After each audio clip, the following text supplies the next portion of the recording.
കൂട്ടുകാർക്ക് നല്ലൊരു ദിവസം ആശംസിച്ചുകൊണ്ട് മാമ്പഴത്തിന്റെ പുതിയ വീഡിയോയിലേക്ക് സ്വാഗതം. നമുക്ക് നേരെ ആദർശിന്റെ നയനയുടെക്ക് ഇന്നത്തെ ഒരു അടിപൊളി വിശേഷത്തിലേക്ക് അങ്ങോട്ട് പോയാലോ. ഇന്നത്തെ വിശേഷത്തിൽ കാണിക്കുന്ന നന്ദു സങ്കടപ്പെട്ട് വീട്ടിലേക്ക് വരുമായിരുന്നു. വീട്ടിലേക്ക് വന്നതിന് ശേഷം അനിയ അനാമയും കൂടെ കൊടുത്ത ആ സാരി എടുത്ത് നോക്കുകയാണ്. സാരി എടുത്ത് നോക്കിയപ്പോൾ നന്ദുവിന് സങ്കടം സഹിക്കാൻ പറ്റുന്നുണ്ടായിരുന്നില്ല. എന്നാലും അതിന് തന്നോട് ഈ ചതി ചെയ്യണ്ടായിരുന്നു എന്നൊരു ചിന്തയാ നന്ദുവിന്റെ മനസ്സിലുണ്ടായിരുന്നേ. നന്ദുവിന് ഇഷ്ടമായിരുന്നു. ഇത്രയായിട്ട് തന്റെ മനസ്സ് മനസ്സിലാക്കാനായിട്ട് എനിക്ക് സാധിച്ചില്ലല്ലോ. അല്ല, താനെന്തിനാ ഇതൊക്കെ ചിന്തിക്കുന്നേ? ഒരാൾക്ക് മാത്രം സ്നേഹം തോന്നിട്ട് കാര്യമില്ല, ഇങ്ങോട്ട് സ്നേഹം വേണ്ടേ? തന്റെ ഭാഗത്ത തെറ്റ്. തനിക്ക് ഇഷ്ടമായിരുന്നെങ്കിൽ ആദ്യം തുറന്നു പറഞ്ഞാൽ മതിയായിരുന്നു. ഇനിയിപ്പൊ അതൊന്നും പറഞ്ഞിട്ട് കാര്യമില്ല. എനിക്ക് നല്ലൊരു ജീവിതം കിട്ടട്ടെ. താൻ ഇനിയിപ്പൊ അനാമികേനെ അനിയുടെ ജീവിതത്തിൽ ഒരു കാരണവശാലും ഇടപെടാൻ പോകണ്ട. അല്ലെങ്കിലും തന്റെ ചേച്ചിമാരുടെ കാര്യം ഓർത്താൽ മതി. താൻ ചിന്തിക്കുന്നത് തന്നെ തെറ്റാണ്. സ്വന്തം മനസ്സിനെ പറഞ്ഞ് സമാധാനിപ്പിക്കാൻ നന്ദു ശ്രമിക്കുന്നുണ്ട്. പക്ഷെ എന്നിട്ടും നന്ദുവിന്റെ മനസ്സിൽ ആ സങ്കടം വിട്ടൊഴിയുന്നുണ്ടായിരുന്നില്ല. കണ്ണുകൾ രണ്ടും നിറഞ്ഞൊഴുകുമായിരുന്നു. അതിനുശേഷം എന്ന് പറഞ്ഞിട്ടുണ്ടെങ്കിൽ നേരെ ജലജയുടെ മുറിയിലേക്ക് ചെല്ലുമായിരുന്നു കനക. കനക എന്ന് കഴിയുമ്പോഴത്തേനും ജലജ അവിടെ നിൽക്കുന്നുണ്ട്. കനകനെ കണ്ടപ്പത്തിൽ കയറി വന്നോ? അതെ, അവിടെ സൈഡിലൊരു പാ വെച്ചിട്ടുണ്ട് കേട്ടോ. ആ പാ വിരിച്ച് നിലത്ത് കിടന്നോളാൻ പറയാണ്. കനക എടുത്ത് ഓഹോ, അപ്പൊ അതാണ് പ്ലാന്. തന്നെ നിലത്ത് കിടത്തിയിട്ട് ആശാത്തേക്ക് സുഖമായിട്ട് ബെഡേ കയറി കിടക്കാനാ. ഇപ്പൊ ഞാൻ കാണിച്ചു തരാം. കനക പറഞ്ഞു അതെ, എനിക്ക് നിലത്ത് കിടക്കാൻ പറ്റില്ല. നിലത്ത് കിടന്നിട്ടുണ്ടെങ്കിൽ നല്ല ബാക്ക് പെയിൻ ഉണ്ട്. നവ്യക്ക് രാത്രി എന്തെങ്കിലും ആവശ്യം വന്നിട്ടുണ്ടെങ്കിൽ എനിക്ക് പെട്ടെന്ന് എഴുന്നേറ്റ് പോകാൻ പറ്റില്ല. അതുകൊണ്ട് ഞാൻ ഈ ബെഡേ കിടന്നോളാന്ന് പറയാം.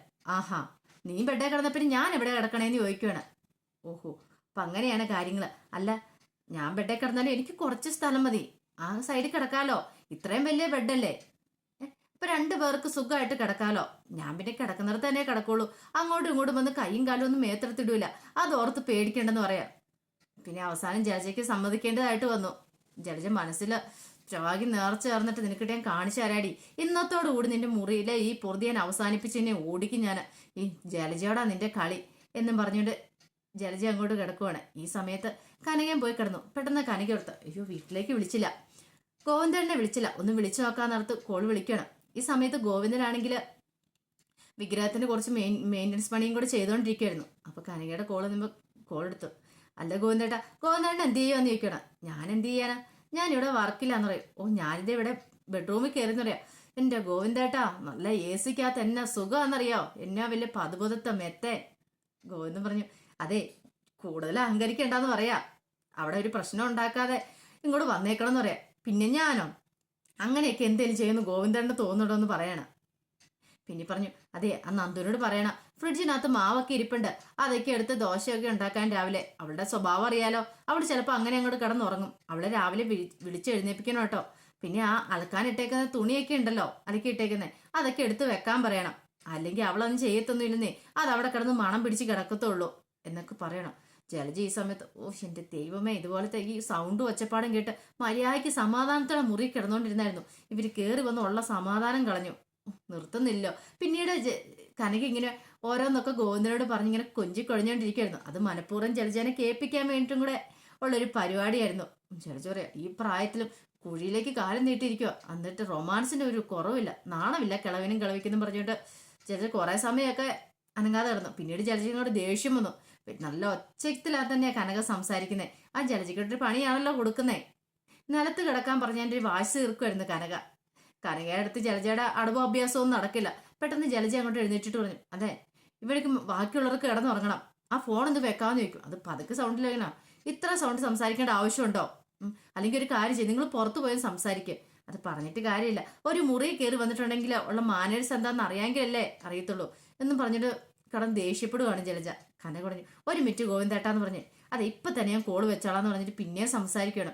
കുറെ സമയം ഫോൺ വിളിച്ചിട്ടാ കോള് വെക്കുന്നത്. ഈ സമയം ജലജ മനസ്സിൽ പറഞ്ഞു ഞാൻ പണി തരാൻ, ഞാൻ ഈ ജലജയോടാ നിന്റെ കളി എന്നും പറഞ്ഞ് എ സി എന്താണ് നന്നായിട്ട് അങ്ങോട്ട് കൂട്ടി വെക്കുവാണ്. തണുപ്പ് കുറച്ചേരം കഴിയുമ്പോഴത്തേക്ക് തണുത്ത് ഇവിടെ കിടന്ന് വിറയ്ക്കുന്ന കാണാം. ഈ പുതപ്പെടുത്തി ഞാൻ അങ്ങോട്ട് പുതയ്ക്കുമെന്നും പറഞ്ഞ് ജലജ എന്ത് ചെയ്യുക, ആ പുതപ്പ് മൊത്തം എടുത്ത് മൊത്തം അങ്ങ് ദേഹത്ത് ചുറ്റി അങ്ങോട്ട് പുതച്ച് നല്ല മൂടി പുതച്ച് അങ്ങോട്ട് കിടക്കുവാണ്. കുറച്ചേരം കഴിഞ്ഞ് കഴിഞ്ഞപ്പോഴത്തേനും കനയ്ക്ക് പാവം തണുക്കാൻ തുടങ്ങി. തണുത്തങ്ങോട്ട് വിറയ്ക്കാൻ തുടങ്ങി. ആ സാരിയൊക്കെ ഇങ്ങനെ എടുത്ത് മൂടി ദേഹം മൊത്തം മൂടുവാണ്. വന്നിട്ടും ഒരു രക്ഷയില്ല, തണുപ്പ് അങ്ങോട്ട് പോകുന്നില്ല. ഇനിയിപ്പോൾ എന്ത് ചെയ്യും ഭഗവാനെ നോർത്തോണ്ട് നോക്കി കഴിഞ്ഞപ്പോഴത്തേനും ജലജ നല്ല മൂടി പതിച്ച് സുഖമായിട്ട് കിടക്കുക. പുതപ്പൊക്കെ പതിച്ച് കാണിച്ചു തരാന്ന് പറഞ്ഞിട്ട് ആ പുതപ്പെ പിടിച്ചൊന്ന് വലിച്ചെടുക്കാൻ നോക്കി. ജലജ ഉറങ്ങിയിട്ടില്ലായിരുന്നല്ലോ. ജലജ എന്ത് ചെയ്യണം, ആ പുതപ്പെ മുറുക്ക പിടിച്ചോണ്ടിരുന്നു, വിട്ടുകൊടുത്തില്ല. അവസാനം വലിക്കാൻ നോക്കി പരാജയപ്പെട്ട് കഴിഞ്ഞപ്പോഴത്തേനും കനയ്ക്ക് മനസ്സിലായി ഇത് തനിക്കിട്ടൊരു പണിയാന്നാ തോന്നുന്നേ. പിന്നെ എന്ത് ചെയ്യും? എന്തെങ്കിലും ചെയ്തേ പറ്റുള്ളൂ, അല്ലെ തനിക്ക് കിടന്ന് ഉറങ്ങാൻ പറ്റില്ല എന്നോർത്ത് കുറേ സമയം അങ്ങോട്ടും ഇങ്ങോട്ടും നടന്നു. അവസാനം കബോർഡ് പോയി തുറന്നു. കബോർഡിനകത്ത് ചെറിയ കുറെ പട്ടുസാരികളൊക്കെ ഇരിക്കുന്നുണ്ടായിരുന്നു. എല്ലാം നല്ല അടിപൊളി സാരികളാ, കഴുകാൻ പോലും പറ്റാത്ത സാരികളൊക്കെയാ. എന്ത് ചെയ്തു, അതിനകത്തുനിന്ന് ഒരു 3-4 ഇങ്ങനെ എടുക്കുവാണ് ഇങ്ങോട്ട്. അതിങ്ങ് എടുത്തിട്ട് ഓരോന്നോരോന്നായിട്ട് ദേഹത്തേക്ക് അങ്ങോട്ട് നന്നായിട്ട് അങ്ങോട്ട് ചുറ്റി, എല്ലാം കൂടെ അങ്ങോട്ട് ചുറ്റിയിട്ട് ഒരു ബൊമ്മക്കുട്ടീനെ പോലെ ആ ബെഡിലേക്ക് പോയി അങ്ങോട്ട് കിടക്കുവാണ്. ബെഡിൽ നല്ല സുഖമായിട്ട് തലയും കൂടെ മൂടി. സാരിയല്ലേ, ഒരു 5-6 മണിച്ച പിന്നെ തണുക്കത്തില്ലോ. ഈ സമയം തിരിഞ്ഞു കിടക്കുന്ന ജലജയുടെ വിചാരം, കൊള്ളാം, ഇപ്പൊ തണുത്ത് വിറച്ച് കിടക്കുമായിരിക്കും. തണുത്ത് വിറച്ച് രാത്രി തന്നെ ഈ മുറിയിൽ നിന്ന് ഓടിപ്പോക്കോളൂ എന്ന് ഓർത്തോണ്ടാ ജലജ കിടക്കുന്നേ. പിന്നീട് കാണിക്കുന്ന ആദർശ് മുറിയിലേക്ക് ചെല്ലുമായിരുന്നു. ആദർശിന് മനസ്സിലാണ് വല്ലാത്തൊരു സംഘർഷമായിരുന്നു ഉണ്ടായിരുന്നേ. അമ്മയെ പാവ അമ്മയ്ക്കാണെങ്കിൽ നയനയുടെ അമ്മ ഇവിടെ വന്ന് നിൽക്കുന്ന ഇഷ്ടമില്ല. പക്ഷെ എന്ത് ചെയ്യാനാ, ഈ സമയത്ത് നവ്യനെ നോക്കാനായിട്ട് അവർ വന്നിരിക്കുന്നേ. അമ്മയോടിപ്പം അമ്മ ഇച്ചിരിയൊക്കെ എന്തെങ്കിലും മോഹം കറുപ്പിച്ചാലും പറയേണ്ടി വരും. അതൊക്കെ ഓർത്തിട്ട് ആദർശിന് വല്ലാത്തൊരു ബുദ്ധിമുട്ട് ഫീലിങ്സും ഉണ്ടായിരുന്നു മനസ്സിൽ. അമ്മയുടെ ഇഷ്ടത്തിനൊപ്പം ഇപ്പം നിൽക്കാൻ പറ്റില്ല. കാരണം മുത്തശ്ശിന് വേണ്ടിയിട്ട് ഇങ്ങനെയൊക്കെ അവന്ന് അഭിനയിച്ചേ പറ്റുള്ളൂ. കുറെ കാലം കൂടെ ഈ അഭിനയം തുടരണം. അങ്ങനെയൊക്കെ മനസ്സിൽ കരുതി മുറിയിലേക്ക് വന്നു കഴിഞ്ഞിട്ട് പിന്നെ ലാപ്ടോപ്പ് എടുത്തിട്ട് ഓരോ ജോലികളൊക്കെ ചെയ്യാൻ തുടങ്ങുമായിരുന്നു. ഈ സമയത്ത് നയനെ അങ്ങോട്ട് കടന്നു വരുന്നേ. നയന വന്ന് നോക്കിയപ്പോൾ ആദർശ് ഭയങ്കര ജോലിയില്ല. കുറെ സമയമൊക്കെ ഇങ്ങനെ നയന ഇങ്ങനെ ഒച്ചപ്പാടൊക്കെ വെച്ച് നോക്കി. പക്ഷെ ആദർശ് മൈൻഡ് ചെയ്യുന്നതുകൊണ്ട് ഉണ്ടായിരുന്നില്ല. അവസാനം ഞാൻ ഉറങ്ങാൻ പോവാന്നൊക്കെ പറയാം. എവിടെന്ന് നയന പോയി ബെഡ് അങ്ങോട്ട് വിരിച്ചു. എന്നിട്ട് ആ ബെഡിലിരുന്നു.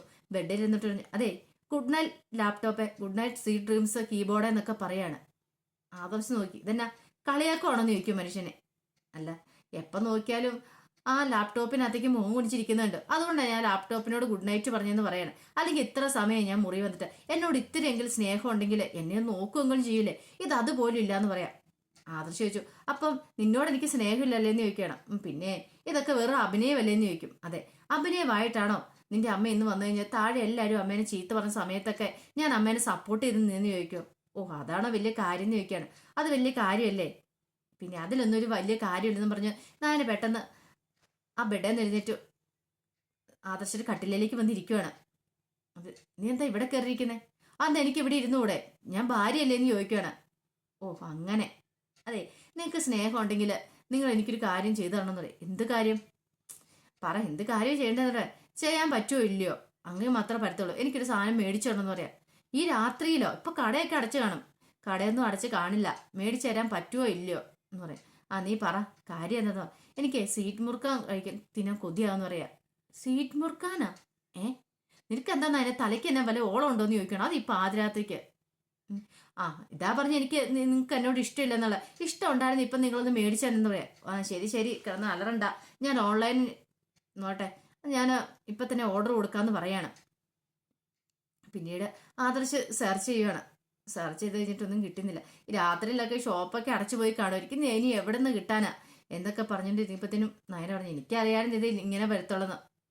നിങ്ങൾക്ക് എൻ്റെ ഒരു ചെറിയ ആഗ്രഹം പോലും സാധിച്ചു തരാൻ പറ്റില്ലേ എന്നും പറഞ്ഞുകൊണ്ട് പിണങ്ങി ആ ബെഡിലേക്ക് പോയിരുന്നിട്ട് ദേഷ്യപ്പെട്ട് ഓരോന്ന് പിറുപിറുത്തോണ്ടിരിക്കണം. സങ്കടം കൊണ്ട്. അല്ലേലും എനിക്കറിയാം, കല്യാണം കഴിഞ്ഞിട്ട് ഇത്ര നാളായി ഇതുവരെയായിട്ട് എൻ്റെ ആഗ്രഹം സാധിച്ചു തന്നിട്ടുണ്ടോ എന്നൊക്കെ പറഞ്ഞുകൊണ്ട് ഇപ്പം ആദർശന് ദേഷ്യം വന്നു. ശരി ശരി, എന്നാൽ ഒരു കാര്യം ചെയ്യാം, ഏതായാലും കട ഓപ്പൺ ഉണ്ടോ എന്ന് നോക്കാം, പോയി നോക്കിയിട്ട് വരാമെന്ന് പറയണം. ഇത് ഞാനും വരുമെന്ന്. എന്നാ വാ എന്ന് പറയാണ്. അത് 1 മിനിറ്റ് എന്ന് പറയാം. അല്ല എന്താ? അല്ല പുറത്തേക്ക് പോകുന്നല്ലേ റെഡിയായിട്ട്? ഓ എൻ്റെ പൊന്നെ, ഇത് രാത്രിയിലാ, അവിടെ ആരും കാണാനൊന്നും ഇല്ലെന്ന് പറയാം. അതിന് ബൈക്കിന് പോയാൽ മതി. കാർ എടുത്തിട്ടുണ്ടെങ്കിൽ വീട്ടിലുള്ളവരെല്ലാവരും അറിയും സ്റ്റാർട്ട് ചെയ്യുന്ന സൗണ്ട് കേട്ടിട്ടുണ്ടെങ്കിൽ. ബൈക്കാണെങ്കിൽ പതുക്കെ തള്ളിക്കൊണ്ട് പുറത്തു പോയി സ്റ്റാർട്ട് ചെയ്ത് പോയാൽ മതിയല്ലോ എന്ന് പറയാം. എനിക്ക് ഭയങ്കര സന്തോഷമായി. പിന്നീട് നയന ഡ്രസ്സ് ചേഞ്ച് ചെയ്യാനായിട്ട് അങ്ങോട്ട് പോവാണ്. ഈ സമയത്ത് ആദർശ് പതുക്കെ ബൈക്കൊക്കെ ഉരുട്ടിക്കൊണ്ട് ഗേറ്റിന് വെളിയിൽ കൊണ്ടുവന്ന് വെച്ചു. പിന്നീട് തിരിഞ്ഞു നോക്കുമ്പോൾ നയനയെ കണ്ടത്. നയന നല്ല ചുരിദാറൊക്കെ ഇട്ട് നല്ല അടിപൊളിയായിട്ട് വന്ന് നിൽക്കുന്നത്. നീ എന്താ ഈ വേഷത്തിലൊക്കെ? അല്ല പുറത്തു പോവല്ലേ? രാത്രി പുറത്ത് പോയി ബൈക്കിലൊക്കെ ഇരിക്കാനായിട്ട് സാരിയാണ് ഭയങ്കര ബുദ്ധിമുട്ടായിരിക്കും ആദർശേട്ടാ. അതല്ലേ ഞാൻ ഈ ചുരിദാർ ഇട്ടേന്ന് ചോദിക്കാം. അയ്യോ, നിന്റെ വരവുണ്ടായതാണ് ട്രിപ്പ് മൂഡ് പോലെ എനിക്ക് തോന്നിയെന്ന് പറയണം. പിന്നെ അങ്ങനെയല്ലേ, നമ്മൾ ഭാര്യയും ഭർത്താവും അല്ലേ, നമ്മൾ രാത്രിയിലൊക്കെ പുറത്തു പോകുമ്പോൾ നല്ല ജോളിയായിട്ട് തന്നെ പോണ്ടേന്ന് ചോദിക്കാം. വീട്ടിലുള്ളവർ അറിഞ്ഞിട്ടുണ്ടെങ്കിൽ അറിയാലോ എന്താ സംഭവിക്കുന്നത്. നീ പതുക്കെ നൈസിലങ്ങ് തലയൂരും. ഈ കുറ്റമെല്ലാം എൻ്റെ തലേരെ വരുവോളെന്ന് പറയാം. വീട്ടിലുള്ളവരൊന്നും ആരും അറിയാൻ പോകുന്നില്ല ആദർശേട്ടാന്ന് പറയാം. കയറെന്ന് പറയാണ്. ഞാൻ അങ്ങോട്ട് കയറിയിട്ട് ആദർശനെ വട്ടം കെട്ടിപ്പിടിക്കണം. നീ എന്തായി കാണിക്കണേന്ന് ചോദിക്കും. അല്ല കെട്ടിപ്പിടിച്ചില്ല ഞാൻ വീഴില്ലെന്ന് ചോദിക്കും. വീഴൊന്നുമില്ല, ഞാൻ പതുക്കെ വണ്ടി ഓടിക്കുന്നുള്ളൂ, നീ ആ കൈ അങ്ങോട്ട് എടുക്കാൻ പറയാണ്. പിന്നീട് ആദർശ് ബൈക്ക് ഓടിച്ചിട്ട് പോകണ്ട. കുറച്ചു നേരം അങ്ങ് പോയി കഴിഞ്ഞാൽ വീണ്ടും നയനെന്ത് ആദർശിനെ ചുറ്റി പിടിക്കുന്നുണ്ട്. നയനയ്ക്ക് ഭയങ്കര സന്തോഷമായി. എത്രയോ കാലത്തിന് ശേഷം, കല്യാണം കഴിഞ്ഞതിന് ശേഷം ആദ്യമായിട്ടാ ബൈക്കിന് ഇങ്ങനെ ആദർശിന്റെ ഒപ്പം പോകുന്നേ. ഇങ്ങനെ ചെറുതാണെങ്കിൽ തൻ്റെ ആ ഒരു ആഗ്രഹം സാധിച്ചു തന്നല്ലോ, തന്നോട് ഇഷ്ടമുണ്ട്. അതുകൊണ്ടാണ് ഈ രാത്രിയാണെങ്കിലും താൻ പറഞ്ഞ കാര്യങ്ങളൊക്കെ കേട്ടത്, തന്റെ ആഗ്രഹം സാധിച്ചു തരാനായിട്ട് തന്നെ കൊണ്ടുപോകുന്നത്. അങ്ങനെ അവർ കുറെ ദൂരം ചെന്നിട്ട് ഒരു കട പോലും കണ്ടില്ല. ഈ പാതിരാത്രിക്ക് ഒരു കടയും തുറന്നു വെച്ചിട്ടില്ല കേട്ടോ. ഇനിയിപ്പോൾ നീ എന്ത് ചെയ്യുമെന്ന് ചോദിക്കണം. എന്ത് ചെയ്യാനാ, കിട്ടിയില്ല, നമുക്ക് തിരിച്ചു പോകാന്ന് പറയണം. അങ്ങനെ നോക്കുമ്പോഴത്തേനും ഒരു കട പകുതി ഷട്ടർ ഇട്ട് വെച്ചേക്കുന്നു. ഇത് കൊള്ളാലോ, ഇത് ഒരു കട തുറന്നു വെച്ചിട്ടുണ്ട് ആദർശേട്ടാന്ന് പറയാം. അപ്പം അതിനോട് ആ കടയിൽ ആളില്ലാന്ന് തോന്നേ. ഇനിയിപ്പം നമ്മൾ എന്ത് ചെയ്യുമെന്ന് ചോദിക്കുകയാണ്. ആളില്ലാത്ത ഒന്നൊരു കുഴപ്പമില്ല, നീ ഇങ്ങോട്ട് വരാൻ പറയണേ. ഈ സമയത്താണ് കടക്കാരനാണെങ്കിൽ പകുതി ഷട്ടർ ഇട്ടിട്ട് കടക്കാരൻ പുറത്തേക്ക് അങ്ങോട്ട് ഇറങ്ങിയതായിരുന്നു. ഇപ്പൊ ഈ പാതാളത്തെ സമയത്ത് ആരും വരത്തില്ലോ, പെട്ടെന്ന് വരാന്നോർത്ത് അങ്ങോട്ട് മാറിയതായിരുന്നു.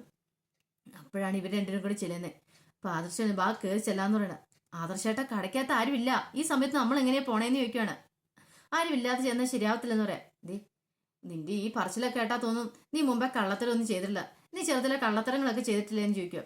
ചെറുതിലെ ചെയ്തിട്ടുണ്ട്, പിന്നെന്താ ഇപ്പോഴും വലിയ മോശമൊന്നുമില്ല. ബാ നിനക്കിപ്പോ എന്താ വേണ്ടേ? സീറ്റ് മുറുക്കല്ല വേണ്ട, അതൊക്കെ ഞാൻ എടുത്തു തരാം. നമ്മൾ എടുത്തിട്ട് അതിന്റെ പണം അവിടെ വെച്ചിട്ട് തിരിച്ചിറങ്ങി പോന്നാ പോരെന്ന് ചോദിക്കുകയാണ്. അങ്ങനെ രണ്ടുപേരും അങ്ങോട്ട് കയറി പോവാണ്. അപ്പൊ അതിന്റെ വിശേഷങ്ങളൊക്കെ എന്ത് കണ്ടേന്ന് പറഞ്ഞിട്ടുണ്ടെങ്കിൽ, അപ്പം ഇതിന്റെ ബാക്കി വിശേഷങ്ങളായിട്ട് വൈകുന്നേരത്തെ പ്രമോയും ഞാൻ വരാം കേട്ടോ.